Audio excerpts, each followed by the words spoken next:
Hello, welcome back. It is episode 15, Third and Manageable, the weekly podcast for UGA and Atlanta sports enthusiasts. Episode 15, the Tim Tebow episode. You know what? I don't like that already. Scratch that.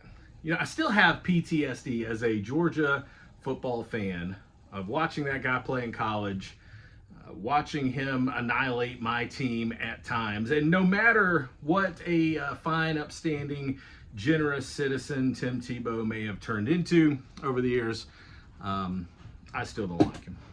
And I'll think of a reason later, as the old country song says. We'll figure out a better title for episode 15. That was just the first player that came to mind when I thought of the number 15. Maybe this episode could just be titled Baseball is Stupid. And we will get to more of that coming up. But it's not all sadness and despair this week on the podcast.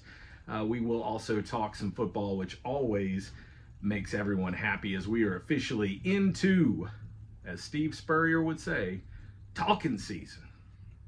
It's 2 Florida Gators I've referenced so far.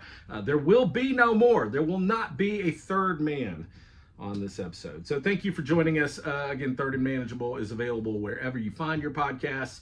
Look for the red and black microphone. Also, you can find us on YouTube at Sea&Sky Productions, SEA and Sky Productions. And then, of course, there is X. Communicate with me. Let's chat it up.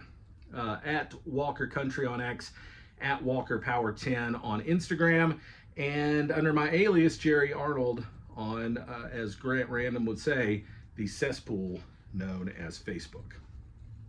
So yeah, we are going to start with some UGA baseball, unfortunately, and it's been a week, so everything that really needed to be said was probably said in that emotional 48 hours after the Dogs were dispatched from the NCAA tournament.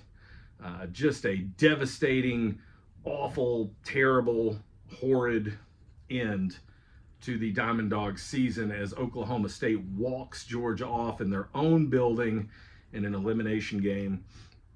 So again, as far as a post-mortem for UGA baseball, yeah, I feel like I do owe it to you to do that because we followed this team all season long, and some closing thoughts are always good when something like this happens, or you have a bad breakup or something. Closure is always good. So let's get into that, and then we'll transition into some summer football talk, which will be a little more fun.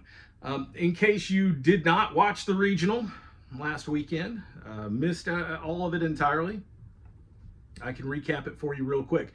Georgia was the host in the Athens Regional. We talked at length about that last week on the show, how exciting it was going to be to have baseball at Foley Field, postseason baseball at Foley Field, if you will. And it was really exciting. Georgia came out on Friday, their first round game in the regional, and defeated Binghamton.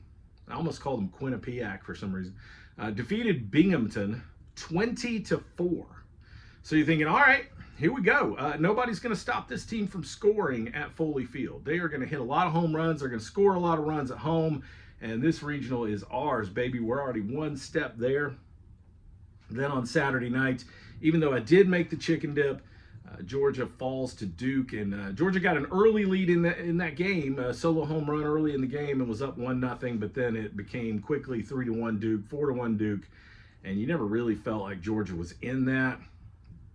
Even with the loss, it's a double elimination format, so you're like, hey, we still got a good chance here. We just got to beat Oklahoma State in this elimination game, and then we get another crack at Duke. Well, Georgia goes out in the elimination game and takes a 4-run lead. The bats are cranking. The ball's flying out of Foley Field. We're feeding the trees. 4-run lead did not hold. Oklahoma State comes back to tie it. That's all right. The Dogs then went on a little bit of a run again. Scored a couple. Took a 2-run lead into the bottom of the 9th inning, where the Cowboys got revenge. Oklahoma State lost to Georgia in the national championship game in baseball in 1990, and finally got their revenge last weekend at Foley Field as they hit a 2-run homer to tie the game in the bottom of the 9th, and then a few batters later, a 2-run homer to walk it off. Georgia loses 11-9. And I know Wes Johnson, even in the first week since this disastrous regional, has been active in the transfer portal. We've already signed a big left-handed bat. We've already signed a big-time pitcher. So the problems will be addressed in the offseason, but I'm still really not thinking that way right now. I'm still really thinking in the what went wrong way, and that's just how I process. It's how I process grief. What went wrong, and then after a couple of weeks, we can start looking to the future. But this season, the pitching just wasn't what it needed to be, and we tried to overlook it. We tried to unicorn and rainbow it. We tried to, blow sunshine up our butts about how the pitching was not that bad. But you saw it.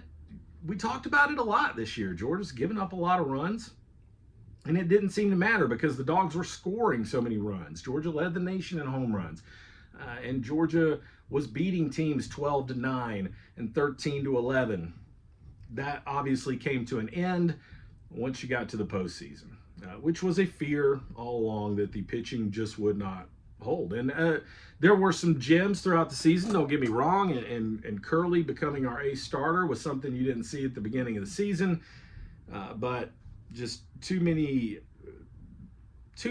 arms that would go out there and not be able to give you a lot of innings, not be able to get those clutch outs, and Georgia gives up way too many runs all season long. Situational hitting, there's another problem, as Georgia in that game against Duke on Saturday had runners in scoring position 3 consecutive innings and failed to score a run. Failed to get one run across. Georgia, as a matter of fact, in that elimination game against Okie State, in the top of the 9th inning when Georgia was batting, they had runners on second and third, a chance to add some insurance runs, and could not scratch any of those across the plate. So situational hitting at times this season was bad, hitting with runners in scoring position, whatever you want to call it, and it showed up again in the postseason. It's just one of the more frustrating ends to a season that I've ever experienced, and I've experienced a lot of frustration as an Atlanta Braves fan, an Atlanta Hawks fan, and sometimes a Georgia fan over these past 40-something years that I've been on this earth. But this one, my goodness, I mean, Georgia was ranked number 1 in the country at times. Georgia was ranked number 1 in RPI at times. Georgia, as I said, was leading the nation in almost every hitting, in every offensive category. And when you saw Duke and Oklahoma State pop up in the regional, you're like, well, Duke's good, but I think we're better. And Oklahoma State, they were one of the last 4 teams in the tournament. You just felt good about the draw. You felt good about everything. And my goodness, the way the Oxford regional shook out, my blood pressure is going to go sky high here. Because we knew, and we talked last week about if Georgia could get through and win the regional, then they would play the winner of the Oxford regional in the Supers. And we thought that would be Ole Miss or Tech and all that could come along with an SEC team coming to Athens or an arch rival team coming to Athens for a super regional. It ended up being Murray State, y'all. Murray State won that regional. And nothing against the Racers. I think that's their mascot nickname. Nothing against Murray State because they played outstanding in that Oxford regional. They had to beat the Ole Misses twice. They beat Tech. I'm not taking anything away from their story, but how good would you feel right now as we record on Friday if we were starting a regional, if we were starting a super regional today or tomorrow at Foley Field against Murray State with a chance to go to Omaha on the line? How good would you feel? You'd feel pretty darn good. I don't feel very good right now. I'm going to have to stop talking about this. The big question is, was this a big step back for the Georgia baseball program? Yes, obviously it was. It's hard to say that it wasn't, but also you're still in year 2 of Wes Johnson's coaching tenure in Athens. So I think he surprised everyone. I think Wes surprised everyone with how much immediate success we had. Year 1, you're 1 game away from the College World Series. And year one, we would have been happy just to make the tournament, but we advanced in the tournament, and it's like, all right, this is going big. Year two, year three, year four, can you imagine how big that's going to be? And year two was phenomenal. Georgia had a phenomenal record, had a fantastic SEC record. Just kind of fell apart when it mattered the most. And a lot has been made about Georgia's attitude during the regional, which it's funny. I had 2 years with Wes Johnson. I haven't heard anything about, oh, Georgia, they play the game the wrong way, and all this.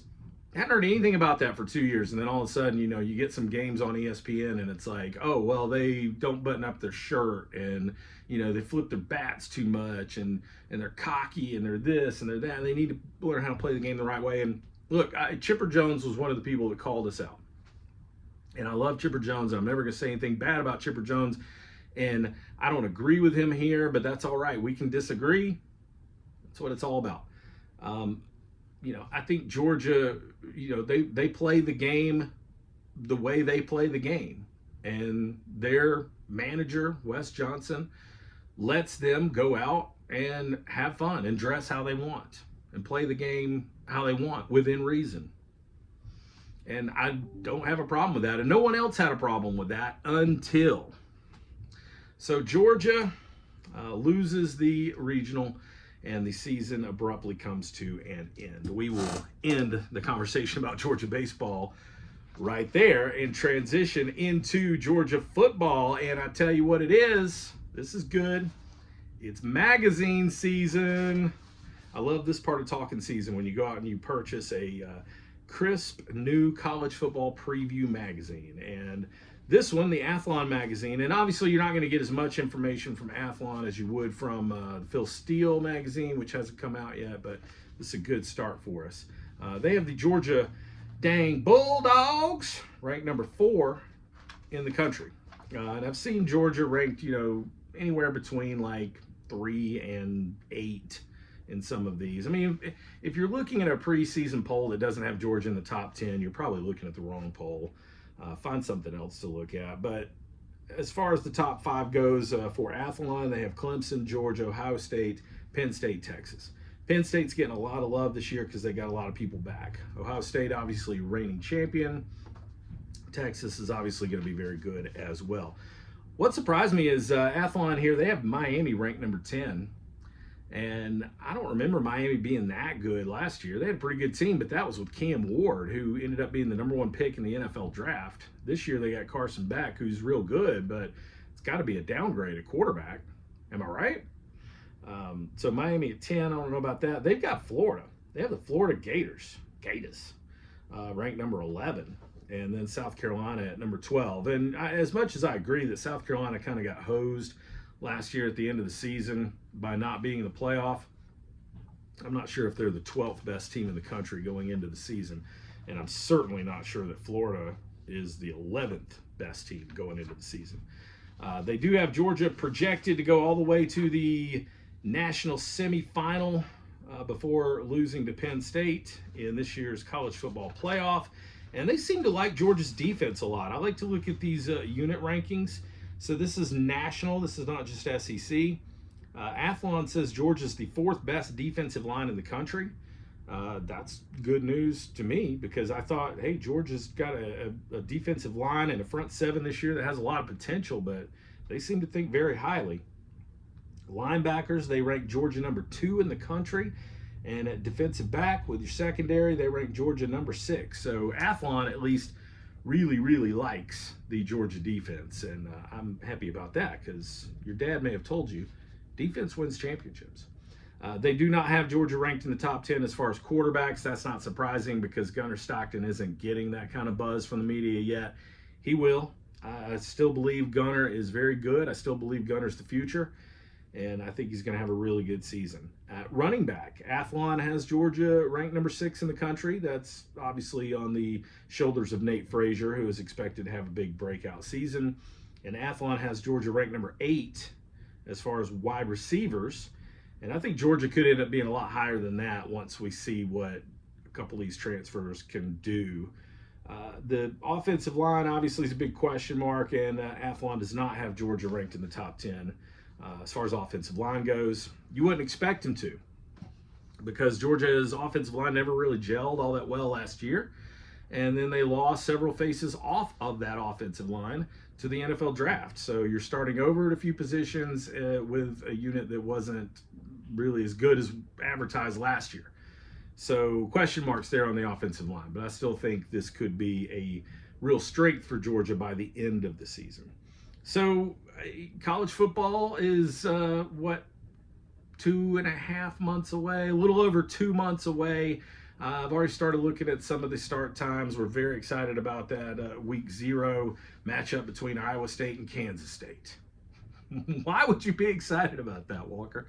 Because by the time August 23rd rolls around, I'm going to be ready to watch whatever college football game is presented in front of me. If Sasquatch State was playing Northeastern Online University, I would definitely watch it.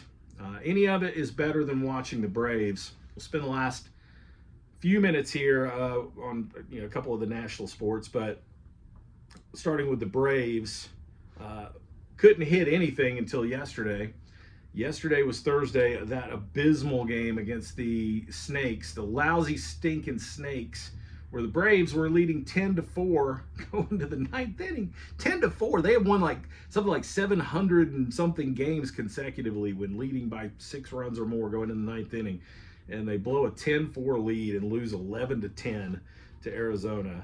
Right now, this team is 27-34. They can't hit. The comeback loss by Arizona yesterday, that was just absolutely embarrassing. The Braves are not doing a whole lot right now. And I've seen a lot of people now on X that are like, this is the worst Braves team I've ever seen. This is the worst Braves team in history. Well, it's not. And I get that young people would say that, and that's okay. What you should say is you should rephrase that and say, this is the worst Braves team I've seen in my lifetime, which is probably true. But if you say this is the worst Braves team of all time, well, those teams from the 1970s and 1980s were pretty darn bad. But still, it's the worst we've seen in a little while, and with the expectations this team had this year, you can expect some changes are going to be made. I don't think it's getting better. Blew it the other day. He's gone down to Gwinnett, I think. Craig Kimbrell is coming up. Spoiler alert, Craig Kimbrell is not going to make that big of a difference. And there's so many things wrong right now with this team. I just don't know that anybody getting hot, any one person getting hot is going to provide enough of a spark to crank up a big-time winning streak. If this continues as bad as it's been, and I think it's going to, I feel like yesterday was an all-time low, or at least a recent time low for the Atlanta Braves baseball team. If it continues to go poorly like this the rest of the season, there will be changes made, and I believe Brian Snitker will be out of a job come the offseason. I don't think this is going to happen during the season. Braves fans don't sit around waiting for this to happen. I believe that they will give him the rest of the season, and they feel like maybe they owe him that from the 2021 World Series.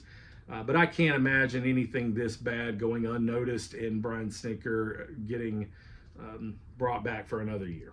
And so there's a lot of soul searching to be done in the offseason if this thing doesn't turn around really quickly, which it doesn't look like it will. Some of the other things happening, and look, we're going to talk more college football. I think we'll take a look at some of these week 1 matchups next week, because a lot of this stuff that's going on right now is going to end soon. The NHL season is going to be over soon. NBA season is going to be over soon. The baseball tournament's going to be over soon. The U.S. Open starts next Thursday, and once that's over, you only got one golf major left. So we're really hitting that kind of barren time in the sports calendar. But at least for now, we still have these things. The Women's College World Series, Texas and Texas Tech play for a national championship.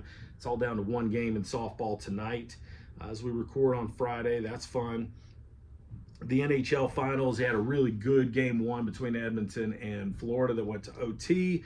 They got game 2 there tonight. The NBA Finals, another terrific game everybody kind of crowned OKC before this series started, but Indiana really showed up last night and said, hey, we've been doing this the whole playoffs. I mean, Indiana's been coming back from large deficits. They've been making clutch shots and having kind of these miraculous comeback wins in the final seconds of games. They've been doing this the whole playoffs. So the fact that they did it last night at Oklahoma City didn't surprise me, or shouldn't have surprised anybody. And the Pacers now have home court in the NBA Finals.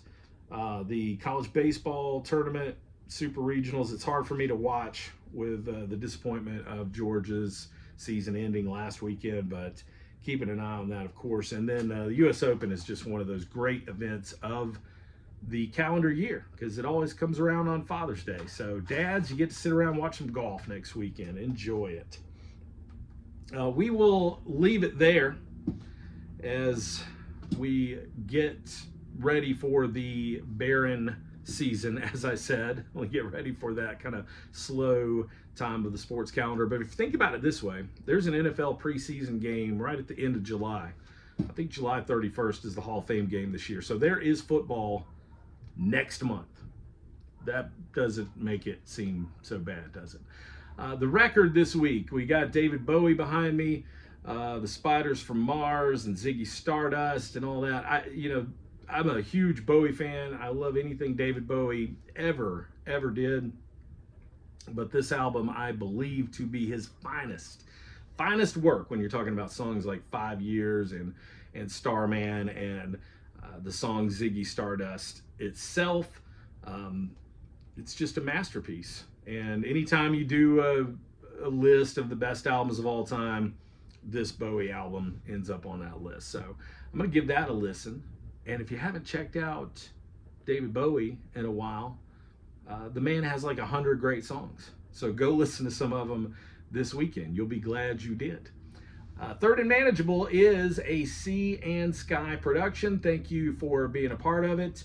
Again, we're going a little short this week, but we'll dive much deeper into college football next week and go a little longer. Consider this just a bite-size, fun-size version of the podcast. The Braves are embarrassing. I'm sorry. Baseball is stupid. That's what we named this episode, and I'm going to stick with that, I believe. Third and Manageable, as I said, Sea&Sky production. I'm Walker, broadcasting from the palatial studios here in Western North Carolina. Again, look me up on the X at Walker Country, on Instagram at Walker Power 10. And if you are so inclined, please subscribe, like, but whatever you do, thank you for listening. Thank you for watching. Have a great weekend, and as always, go Dogs.